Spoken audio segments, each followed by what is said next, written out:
everybody, welcome to the Northern Film Review. This week we are reviewing Hereditary, released in 2018, starring Toni Collette with the director Ari Aster. A wonderful horror film which is just absolutely spooky, absolutely horrifying, really, really gruesome. And we're talking in depth about the sound, the cinematography, the acting, all sorts about this fantastic, fantastic film. Hope you enjoy.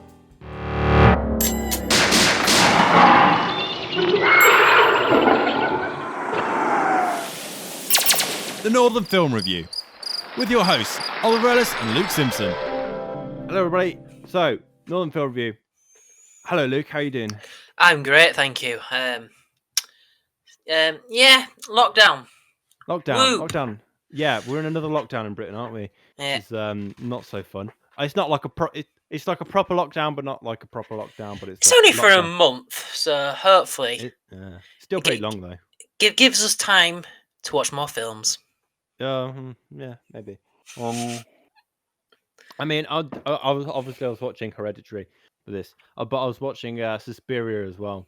I was watching Suspiria before I watched Hereditary, and my mom, she came in and was like, "Oh, can I watch this?" Well, in her accent, "Could I watch this with you?"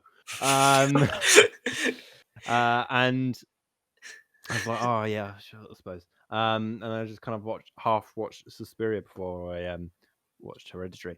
But yeah, and obviously, as we're recording this, Joe Biden just announced president of the United States of America.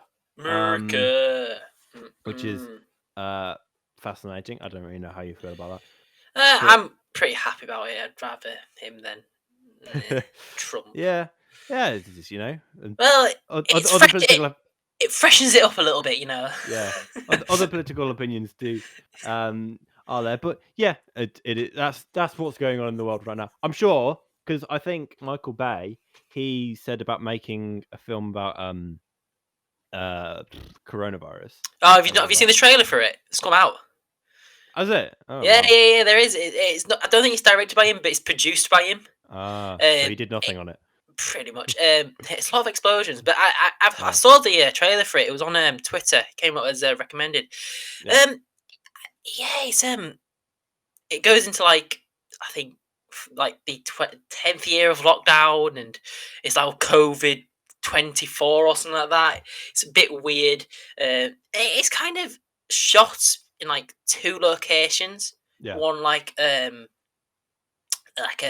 as they call it, like a studio part, like an apartment, and then it's a lot of there definitely is a lot of fisheye lenses because they look through the looking hole, looking hole, and it's like you see the guy behind it.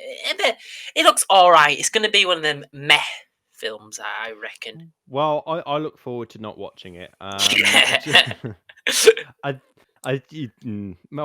we're not talking about Michael Bay today. No, we're talking about we'll talk about him. Probably never. But we're talking about Hereditary this week. I mean, last week we talked about Ex Machina, which was a wonderful sort of indie, in quotations mark, film, sci-fi, wonderful, and we gave it sort of raving reviews. And we talked about sort of the visual effects of it and all sorts of stuff. But Hereditary is different to, well, it's a modern horror film, and we've done a horror film before. We did The Shining, I think it was week 2.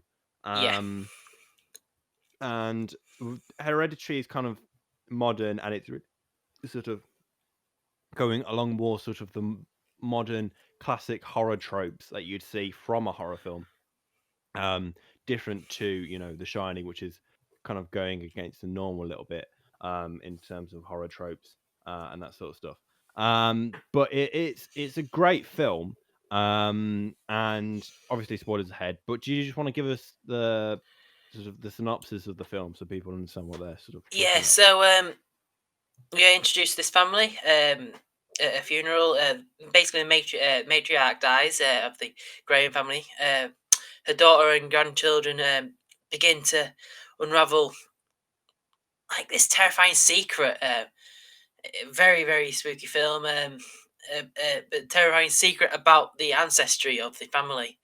It turns out very sinister, and their fate is unknown. Basically, yeah. Yes. It's Yeah. as a synopsis that doesn't give too much away. Pretty good. No. But yeah. But it's very. It's a very depressing film. Yeah. I found it pretty depressing. Yeah. I think there's a particular scene, but we might go into a bit more depth. But there's a scene where a small girl gets her head decapitated. After Partway eating through. peanuts.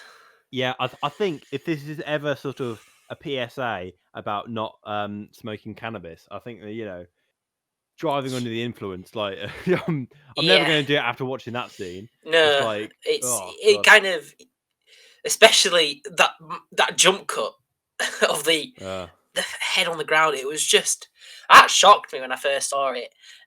But this is Ari Aster's, I think, first his directorial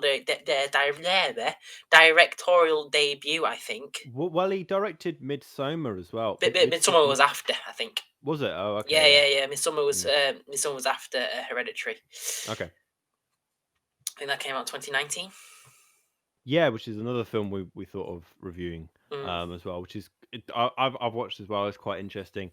And yeah, I think this film is relatively well reviewed. There's obviously a couple of off ones here and there, but I think it tends to be with these sort of horror films. They go, oh, it's bad because it's a horror film. Oh, it's bad because it's not The Shining. Oh, it's bad because it's not The Exorcist. Sort of thing. And I think that's I don't know. My opinions perhaps aren't very satisfactory on the film. I think both his films, but especially Hereditary, is a very mixed bag. It's like Marmite, you love it or hate it. I think it's one of them films. It's definitely one of those, and I think it's not sort of like loads and loads of gore, but there is gore in it, and it's not like jump scares all the time. But it's there are cringy. Some. It's that kind of horror. Yeah, and I've been thinking about it a lot, sort of like compare it to other horror films. I mean, I don't watch horror films all that much, but recently I have been because of Halloween and it's just that time of the year, and I just kind of comparing it to those sort of other horror films, and yeah, I mean it's interesting. It's an interesting film, definitely. But the sort of the Metacritic score, and this is something we do every week to kind of read the reviews and kind of like talk about them a little bit. But the Metacritic critic score is an 87 out of 100, which is pretty good. And the user score is 7.2 out of 10, which is I think higher than Ex Machina. Which is that was surprisingly low, wasn't it? When we read yeah, it out, it was. And I think at the end of that podcast we were like, yeah, we kind of see why, but it was still interesting to see it. But like one of the reviews on Metacritic was from Empire, a raw horror masterpiece from a first-time director that deserves to be mentioned in the same frantic breath as the genre's greats, which I think is interesting. I think perhaps maybe overarching a little bit that it's one of the genre's greats. I would disagree with that. It's a good film, but it's not like the genre's greatest. But and someone from The Observer gave it quite a low review. These days, actors not only appear in bad movies, they are forced to produce their own flops themselves. Toni Collette and Gabriel Brain co-executive produced Hereditary. They deserve what they get in spades. So, and they gave it a 25 out of 100. I completely disagree with that. Do you? Why? Yeah, I think the acting in it was brilliant. I don't think they were bad at all. Toni Collette gave it, I think, a performance of a lifetime. She's never been in a film like that before, so it's the first time of her being in a horror film / drama. Really, she's normally in comedies, light-hearted films, a bit like Knives Out, which is a bit more light-hearted. But I think she did an amazing job, and I think she was robbed of an Oscar. Yeah. I don't even did she even get a nomination? I think she didn't. I would doubt it. Horror films get robbed at Oscar awards and Oscars and stuff like that. I don't know why, but they just do. And Toni Collette was brilliant in it. Yeah. You could see the emotion in her, and for a first time doing that, I think it was brilliant. So I completely disagree with that. Yeah, Review. I think when I was reading reviews for this podcast, doing a bit of research on it, I think lots of people really enjoyed her acting and the general acting within the film, and I think that's what's possibly one of the main things of note from the film is the acting. Yeah. But I think some people perhaps gave the criticism that she was overacting, and being a bit too dramatic in a role. But I think that's something to sort of I would disagree with that as a criticism, because I don't think she was. No. Rotten Tomatoes, which is the one that most people go to, but I kind of hate. It did similar sort of reviews. 89% from the freshness meter, and 67% from the public. And one of the reviews was, it shouldn't be a huge surprise to see Toni Collette give a great performance. However, the things she does here are unlike anything else that she's ever done in her career by Cinema Centuries, which I hate the name of. Yeah, I think it's like you said, very different from everything else she's ever done, which I think is interesting because she was in the new Netflix film I'm Thinking of Ending Things. Is she? Yes, she was. Have you ever seen that film? I don't think I have. No. It's kind of like it's filmed in Super 8, and it's on Netflix, and it's a bit of it's an interesting film. I don't think it's the best film in the world. Very pretty looking film, but it's not one for the story. And she was in it, and she played a very similar sort of character, sort of freaky, sort of, everything's going wrong in her head, sort of thing, and everyone's against her, which is quite interesting. So playing similar role as in that, and yeah, I think I enjoyed her acting quite a bit, and like you said,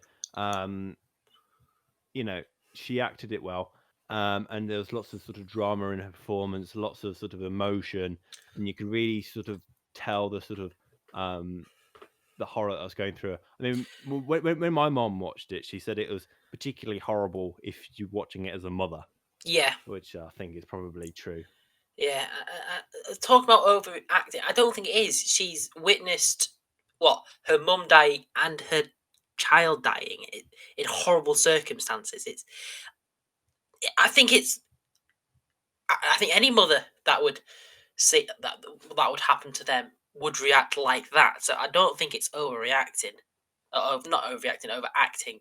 I think it's personally reasonable to react like that, and she acted it perfectly. So yeah, I mean, it kind of brings me on to sort of, because I think through horror films you tend to get sort of people who make the criticism of, oh, you're overacting or you're sort of playing your role too much, which I think is an interesting sort of criticism to make within horror films, because within horror films you get a lot of screaming, you get a lot of sort of oh, look at this horrible thing, and because most people haven't really seen that sort of horrible thing before, or they've never been in a circumstance where their child's head gets decapitated or whatever, they don't really understand how they sort of they look in those sort of films, and it kind of brings me on to sort of a bigger question that I'd like to ask you is like, what makes a good actor in a horror film? What do you kind of want to look for in an actor? It depends what type of horror film it is, but I would say fear. If it's like something like let's say Blair Witch Project, I think acting in that was great, especially the you can see the emotions in their face because the camera was quite close to their face. Because it's like they're making it like a documentary. So I think in unknown horror, I think you should see lots of fear,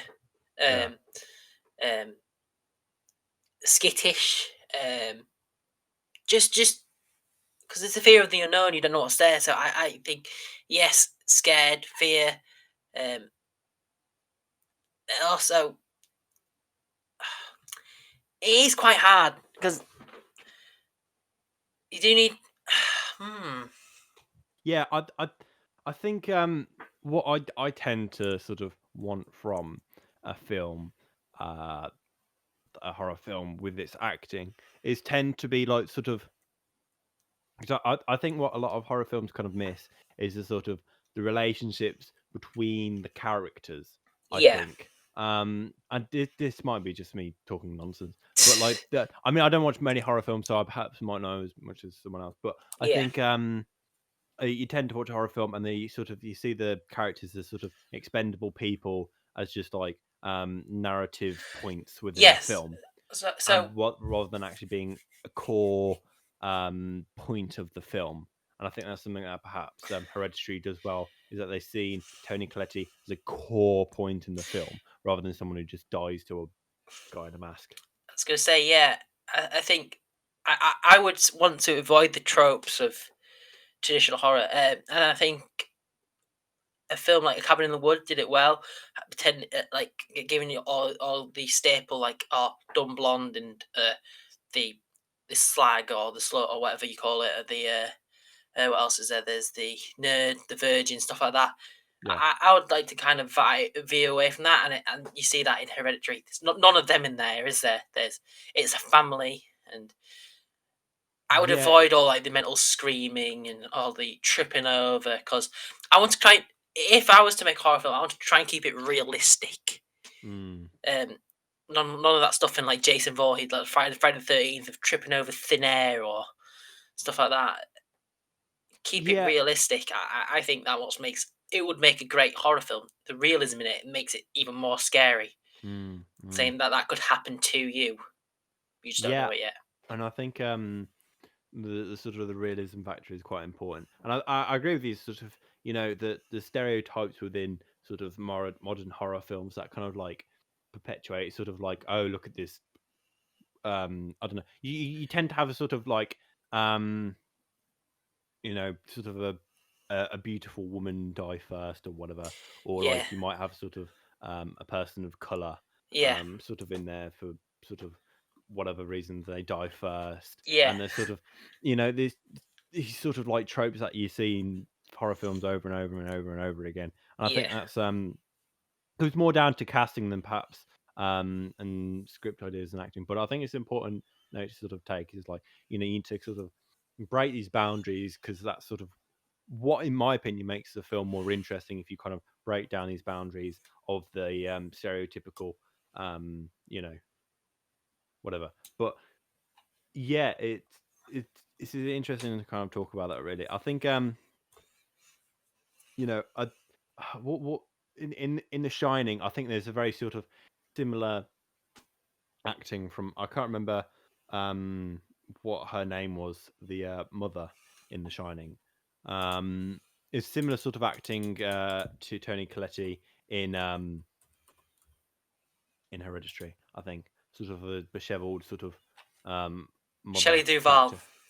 Yeah. Which is interesting. I think that's perhaps a comparison we could make. One of the very few comparisons we could make between Yeah, Hereditary and The Shining. But yeah, I think the script is interesting. I think I just god, it's just very perhaps not really talking about acting that much. But who did you feel sorry for the most in this film? who did I feel? It was between Charlie and Alex, but Mm, I think Alex, not Alex, Pete, Alex Wolf, who played Pete. yeah, I feel more sorry for him. I think. yeah. What's that? Well, first of all, he technically murdered his daughter, not daughter, murdered his sister, Yeah, which is scarring for a fact. yeah. Uh, um, um, The Well, fact that whose fault was that though? Because this is a well, conversation I've seen it's before. Like, I is it think the mother? it's Is it the Alex. mother's fault or the son's fault? Well, I think it's actually his son's fault because he kind of lied about what he was going to. So I think Mm, he said he was going to like uh, a school dance or something like that. a barbecue. School barbecue, yeah. Yeah, And it's like, oh, take your daughter, your sister. take your sister there, and it's like, yeah. But then he goes off with a girl that he fancies, and then smokes a lot of weed and tries to get with her, and then Yeah. she goes off, eats cake that she knows she's got a nut allergy. So you would ask if it's got nuts in first. It's kind of a mixture of everyone's fault, really. Well, I think the argument to be made that the mother shouldn't have sent her daughter who's got a nut allergy and she's Without an EpiPen. without an EpiPen, a troubled child, your sort of irresponsible sort of teenage son. Yeah. If I was Just his mother, I wouldn't have sent my young daughter with yeah. him. Well, Like God, I think the reason why she sent her was I it to get think our idea was like, oh, this will spend more get time. spend more time and get Yeah. him to not drink or whatever. Yeah. But he sort of he He did went and weed smoked instead. weed anyway. You know. But also I kind of feel sorry for Charlie as well. Mm. Or as we Why? call Because her she had a head Charlie. decapitated. Well, not really. No. Because I think when she at the beginning of the film, she was saying that she was never treated as a because she likes spent a lot of time with the grandma, Mm. but she treated her as a son, and Yeah. he the gran basically breastfed her till instead of a daughter, instead of a mum and stuff like that. But I don't think Charlie's actually even there. There was a interview. Ari Aster had an interview with Variety. Yeah. Basically explaining the girl that there's a girl that's displaced. Basically, she was never there from the she was displaced from the beginning. So basically, she was never there for the whole film. It was basically the demon just in her instead of Charlie. It's Yeah. basic. So there was no Charlie in there whatsoever. There was just the demon. Mm. Yeah. I don't know whether maybe. Well, I don't it's know. yes, your own.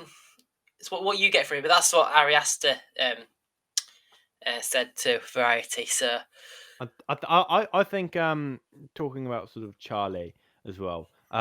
This is one of my sort of critiques of the film, is that there's some very very very obvious foreshadowing, and I don't know whether this is because I've seen a lot of films yeah, and I know what to look for, but yeah, there's such obvious foreshadowing, like there's sort of the start of the film, and there's just so much stuff that is so obviously put there as like sort of lazily put there, just like this happens in the yeah. future of the film, like how Charlie's nut allergy, and they're like hamming in the ends. It's like, Yeah, and oh, especially that one part when they were going to the party, that they just held onto that shot of the lamppost, or lamppost, what was it, the road sign where she got oh decapitated. god, yeah, So they're hanging on that for ages. Like, well, why are they hanging on that? It's obviously foreshadowing something, isn't it? yeah, I know. It's just like, and also the sort of the symbol that they use is just kind of like, oh, Or and the like the fact that necklace and the floor mat as well, wasn't it? yeah, and Yeah, also how like Charlie was in the sort of the treehouse at the start of the film. Like, oh god, this is so obviously just like, I'm like, oh, so sort of you don't seem obvious. impressed. Yeah, and I think that is perhaps the thing I'd critique the film is lazily sort of writing foreshadowing, because it was obvious they wrote the sort of the plot points of like, oh, Charlie has a nut allergy, and Yeah, they're like, oh god, how do we explain the fact that she's got a nut allergy? And it's then she'd getting be to eat like, nuts. in the intro of the film, she's like, just say she's got a nut allergy, and Yeah, then because that to me kind of ruins the film a little bit. It's kind of like the film is spoiling itself, yeah. But weirdly. if you weren't doing filmmaking or interested so much in film and just decided, oh yes, I like horror, I'll go watch horror. If you Mm. didn't know anything about film, would you pick up on it? Well, Do I you don't think? know. It's kind of like the sort of the age-old argument is kind of like how to treat your audience. You treat your audience as like that they know everything, and they'll be able to pick up on the subtleties of the film, or do you Yeah. just kind of make it really, really obvious? And I think perhaps horror films aren't really made for sort of an intellectual audience who go for like, oh, gosh. Wow. um, The who acting is appalling. who go in for like the sort of the Gore. artistic sort of auteur sort of aspects of the film, but it's more like I don't know. I think perhaps maybe for other people it's fine, but I think for my own personal taste, it was too obvious, and it was just really sort of like, oh, this is just like couldn't have made it any more sort of like, I don't know. That's Yeah. just my opinion, but I think the film was kind of littered to it, and I just kind of took that off as sort of lazy writing and kind of treating the audience as a bit of an idiot. Yeah. If you maybe perhaps put like subtle to sort of like you know um subtle things within the visuals that she was allergic to nuts, rather than just having Toni Collette go, "You're allergic to nuts, aren't you, Charlie?" Maybe something like Um, she actually had an anaphylactic shock. yeah, Like, and you see her use the EpiPen. And that's visual. Like we learned about. I think we actually learned about it in the lecture. yeah, The other day actually, because we're making a short film hmm, at uni, and we're only allowed to use 20 words basically. So we talk about visual storytelling. yeah, So using visuals rather than speaking out, and having the fact that she has an anaphylactic shock, it it shows well filmmaking. It's like we just reading things off a script like yeah. it's a poem, or we actually looking at beautiful visuals and stuff like that, and by showing it, it's film. Hmm. And yeah, Well, I think I think if they had like a scene where she just kind of like put an EpiPen in her pocket or whatever, that was very yeah, small, very like a subtle. split second, very subtle. I think would have worked a lot better. Yeah, In the sort of the film, and I don't know, it's just kind of treating your audience a bit of an idiot. But perhaps maybe that's I don't know. maybe he was It, going for that. maybe he was he just like idiots. Yeah, Um, But I suppose, for some people they watch horror films is like sort of, oh, I'm just going to turn my brain off, sort of like, oh, this is just kind of what's happening, yeah. sort of thing. Perhaps that's all right for some people, but I think for me it's not all right.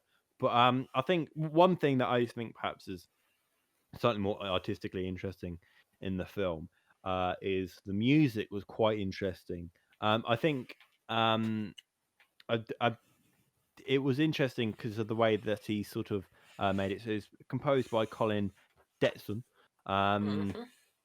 and it was kind of because in sort of typical horror films, you hear a lot of sort of din din din din, sort of like high pitched violins, sort of like Yeah, chittering, screeching. Yeah, yeah, yeah, yeah, screeching your sort of eyeballs out. yeah.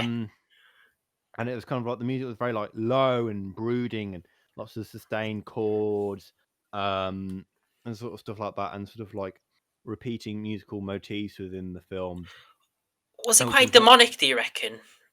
demonic. Well, that yeah, it was. Because of the theme that it is a demon in them, and the film represents that. The music represents that as in like a demonic, Mm. quite low, just quite creepy. Well, quite interestingly, through the sort of the composition by Colin, he used a lot of clarinets, which is sort of a weird Hmm. thing to sort of use in a horror film, but used contrabass clarinets, which are like super super super low. Yeah, If yeah, you've yeah, ever seen an actual like an actual contrabass, is just huge. I'd look one up on the internet. Because they're just like they're massive compared to like normal people. Um, and yeah, so he used a lot of clarinets and that sort of stuff, and he used a contrabass clarinet to be felt in the stomach rather than in the ears. Because if you go so low, you tend to feel it more than you Oh could wow. hear it.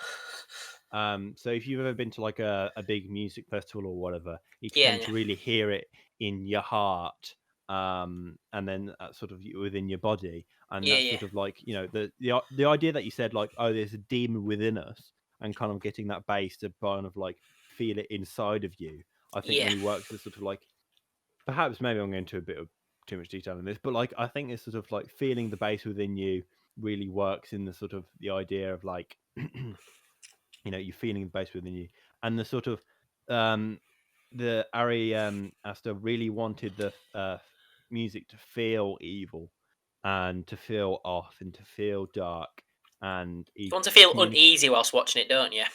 Yeah, he did. And I think he communicated that to Colin Stetson really well.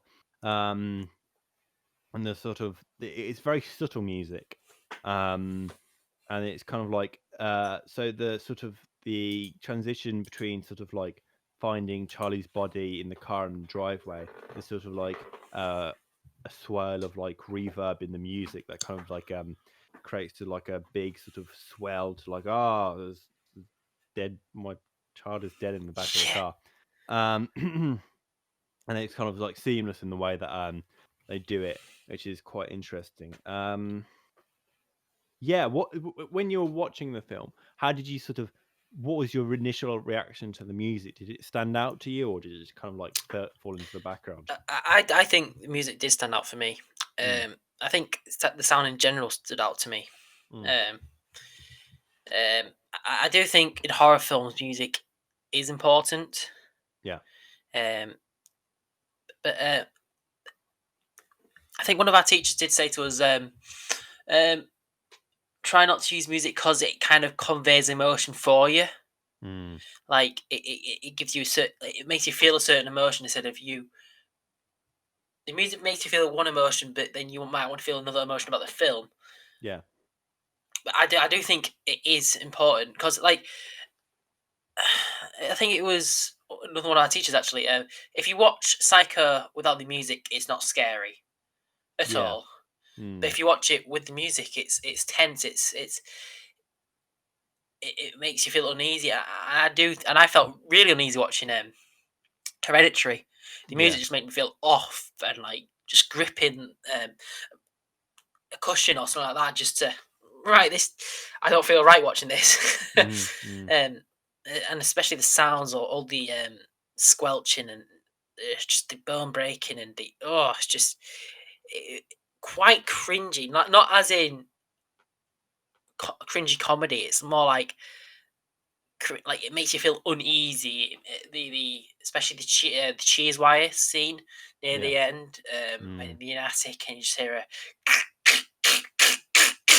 it's like, it's just not right. Yeah. And then all of a sudden silence, and then just hear just a splat on the floor. It's like, right, she's decapitated. Lovely. But yeah, I think this is something this film does well, and I think perhaps we should talk about this. yeah. The sound motifs within the film of like, if you don't know, that's the sound that Charlie makes in the film to really freak you the hell out.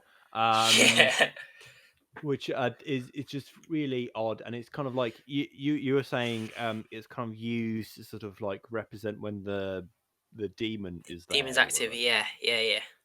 Which is an interesting way of doing it, and it's kind of like an interesting sort of combination of the visual of the sound being used to like represent the visual elements within the film, which I think is done quite well.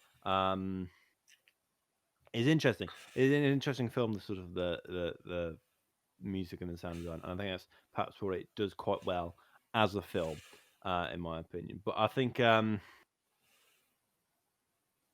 it's a beautifully sort of the music beautifully written. The sound is super interesting to it. And you had something to say about the sort of the more about the visuals and the VFX, didn't you? Oh yeah. So Steve Newburn, he's basically a special effects genius. He works for AAFX Studios, doing prosthetics, and he designed these just stomach churning visuals, such as the head of Charlie, which actually the actress who played her wanted to keep as a souvenir, which I found very funny because I was like, but I think she was 13 when she acted in it. Yeah, wouldn't she was you though? Yeah, I would love to. But then, like, it's like that thing when you see like some clothes on your chair. Like, is that a person staring at me? You look closer. No, it's my decapitated head. It's like, yeah, it'd be a bit uneasy, but I would love to have a decapitated head of myself. Just in like just a room, just to scare the absolute bejeebus out of people. It would be Yeah. hilarious. But he also. And also, I think another motif that I think we've all glossed past is the miniatures that Toni Collette's character models and stuff like that. Mm. I think she uses it as a coping mechanism. She actually um, modelled her daughter without a head and the head on the side of the road. But Mm. Steve Newburn actually asked Ari Aster, because Ari Aster was trying to find someone to actually make all these models that he wanted someone to make. He said, then Steve goes, yeah, I'll make them. Yeah. He's like but they will get destroyed. You know that. Yeah, that's the whole point about them. Mm. Normally miniatures are. So he's also a miniature artist, which you can sometimes see in films like Independence Day, where they blew up the White House. That was a miniature where they just put a massive fireball on that. So miniatures Yeah. are normally used to get destroyed, but some people get all sentimental because it takes age to make them. But there's one Oh scene yeah, I where, can imagine. yeah, but he's like, that's the whole point of the line of business that I'm in. He wanted to. It shows how good they are in the film, and they just break away. It's like, there's my miniatures all gone now. My 6 months of work just disappeared, but he likes that. But the blood and the gore, all practical, and Mm. it's just grim. He just really is grim. Yeah, I think because when we did The Shining as well, there's also there's a miniature of the maze as well, Yeah, which so is the coming back to miniature it. of the Yeah. maze that they made, but then he also, to make the maze look big, he actually filmed part of it. Mm. It's found a real maze, filmed part of it, and then just posed a little section of them walking on top of a massive miniature, so to make the maze look even bigger. But Yeah. miniatures can be very useful in films, especially when it comes to cityscapes and a lot of things in Lord of the Rings were miniatures, especially sets, and Mm. because it's all fantasy and stuff like that, so they use miniatures to get all detailed and stuff like things that you wouldn't be able to build fully structured. They just, Yeah. yeah, I'll do that, and then It's a more cost-effective way of doing sets, isn't it? macro lens, and then just make it look Make huge. it look very, very, very pretty. Yeah, Yeah, I think that's quite like, and I'd love to have like a miniature of like a film, just because that'd be a really sort of good representation and a good token of the film, wouldn't it? yeah. Which I think would be quite nice. But then I think he also did set design as well, a little bit. Yeah, I mean that would make, yeah, because But obviously because it's sort of the in the film talking about Toni Collette doing the sort of the miniatures. I think I don't think it was ever really explained why she was doing the miniatures, but she was I think she was doing it for like a play or yeah, whatever, and she was doing like the set design of it, which is something that we do at the film school, and they're talking about like the sort of technical drawing, and that sort of stuff, which is quite an interesting sort of nod. If you're sort of, I'm sure if you're a set designer and you saw that, you'd be like, "Oh, that's cool. That's what yeah, I do on a daily basis." Because when I've been into like the set designer's office before, you see like a bunch of sort of, you know, stuff like that within the office. I'm like, "Oh, that's pretty cool. That's interesting." But yeah, it's a very interesting film. It's a very scary film. Lots of violence, lots of sort of yeah. horror elements into it. And And there yeah, was one okay, thing I wanted to talk about acting. okay, yeah. The guy who played Pete, he wanted to go. He wanted to go method. Um, Mm, method is can get down into a really slippery slope. yeah. Paul Heath Ledger, but I don't think that's all about that. But then it takes ages to get out of that role, and Mm. so from filming that, he got PTSD from filming it, because it was so Oh yeah. intense and Oh. made him feel awful and stuff like that. Um, what the part that made me grimace a lot was the scene in the school where he started smacking his head on the desk. Oh yeah. What annoyed me about that scene is that like he's smacking his head off the table or whatever, and everyone's just kind of staring at him. Like the teacher's just like, "Oh yeah, carry on smacking your Yeah, head off the can you not table." restrain him or something like that? Yeah, like holding him back. He's obviously got something wrong with him, and you're just watching him smack his head off the Watching him table. break his nose. Talk about breaking his nose. He actually wanted to break his nose doing that. Yeah. Alex said to Arya, "Can I break my nose doing this? I think it'll look more realistic." And it's like, no, you cannot. Why would you do that? But he actually did hit his head on the table. That was padded. So it's still rock hard underneath it. So it still hurts when you smack it on the table, but not as much as it was if it's just wooden. I just thought, yeah, just how seriously Alex actually took this film. Getting it, as soon as he got, I think, where did I film it? As soon as they got to I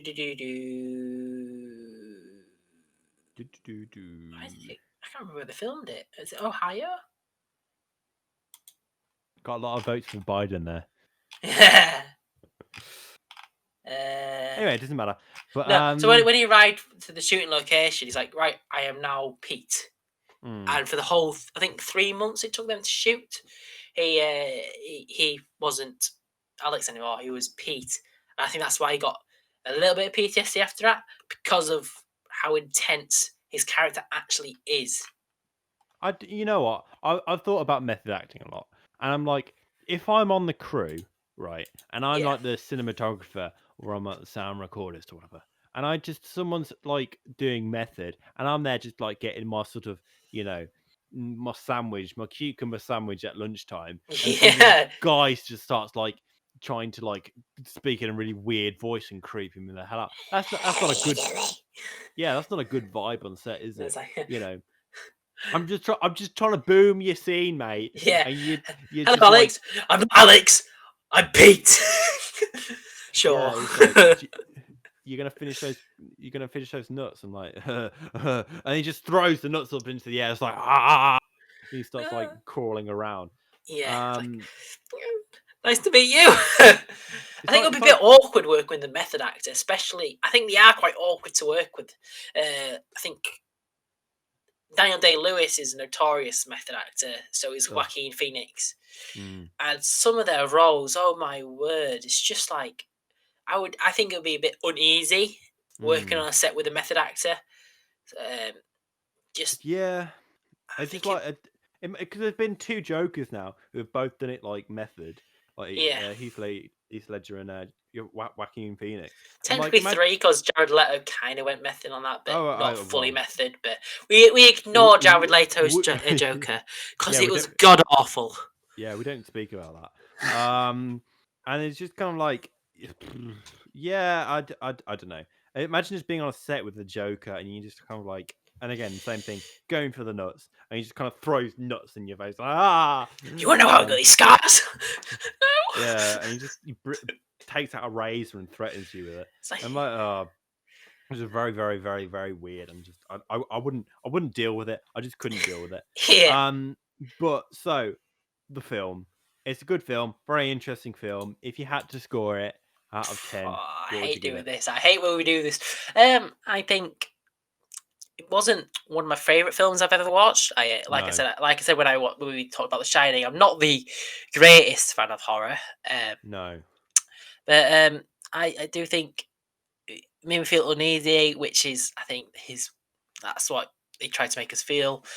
I think 6.5 to 6.5. I think.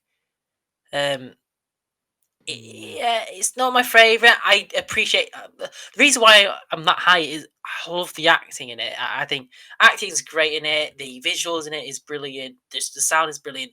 It's just I just don't like horrors, and it's not my favorite genre. But there were some parts that were off about it. I think some parts were just a bit too serious and dark and just a bit grim for me. I was like, so I was a bit under my covers some parts for it. So I think 6.5 around there. Yeah, I think like I said this earlier, I think some of the foreshadowing was a bit obvious, and I think the writing of the script was a bit lazy. On And the I felt, nose. yeah, it's just kind of like, oh, these are just plot points. Here are the plot points. Yeah. This is a film. And I just kind of like, yeah, I mean, I suppose so. It makes sense, but it's just kind of like, yeah, it just couldn't really be. And I think the ending was just a kind of a bit sort of, yeah, I suppose it's an ending. Yeah. I mean, it kind of made sense, but it was.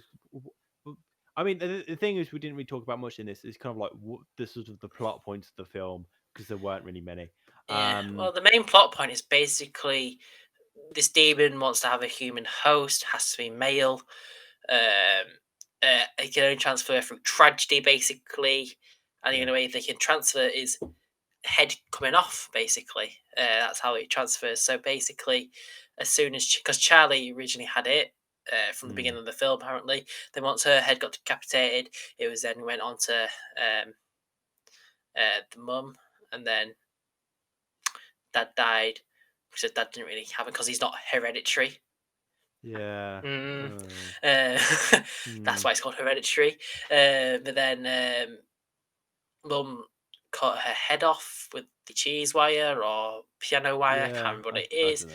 And then turns to yeah, that's the thing we can remember from the film. It's just someone going, not like what happened at the end or something about them being. I know how to creep someone out when they're in a dark room now. Just go.